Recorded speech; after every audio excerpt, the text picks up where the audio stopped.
Following up the story that broke over the end of last weekend, George Santos has now come out in two separate interviews this Monday, saying that he actually did lie about parts of his resume, but didn't commit any crimes in the process and still intends to serve in Congress. There are various calls from people, even from Republicans, for him to resign, as you can check out in the last video clip on this channel. George Santos lied about basically everything in his biography, including his heritage and his employment history and charity work, but now he has admitted to all of it, but saying that he will still serve in Congress, saying in an interview, quote, "I'm not a criminal, not here, not abroad, in any jurisdiction in the world have I ever committed any crimes."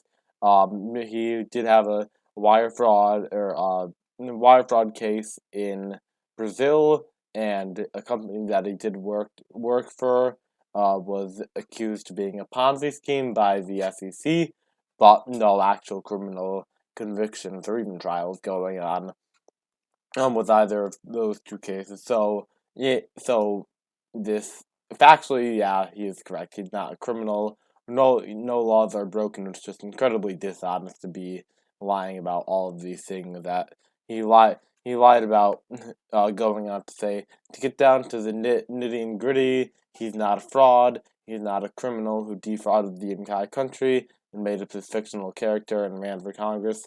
I've been around a long time. I mean, a lot of people know me. They know who I am. They've done business dealings with me.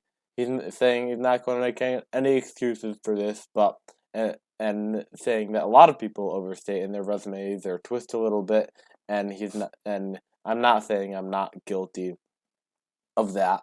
But although yeah, he is right that people do overstate their resumes for various jobs that they're applying for to make themselves look better. This extent that we at least from all the reporting we have, the extent that he has lied about all the stuff that he's been involved with is bigger than almost any other known case that at least I can think of that have been on a national level like he is for U.S. Congress, um, admitting that he never worked for Citigroup or Goldman Sachs, and claiming that poor wording made it seem like he claimed that he was working for them, um, admitting that he never graduated college or university, um, just flat saying that he's embarrassed and sorry for lying about that, and then um,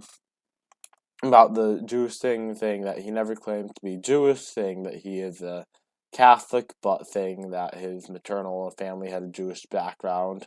So this this is just a complete and total disaster for George Santos. Kevin McCarthy not really responsive on whether any action would be taken by him, and assuming he becomes speaker, which is still in question, whether any action would be taken by the Republicans in relation to all of this stuff. George Santos saying that he will still be sworn in.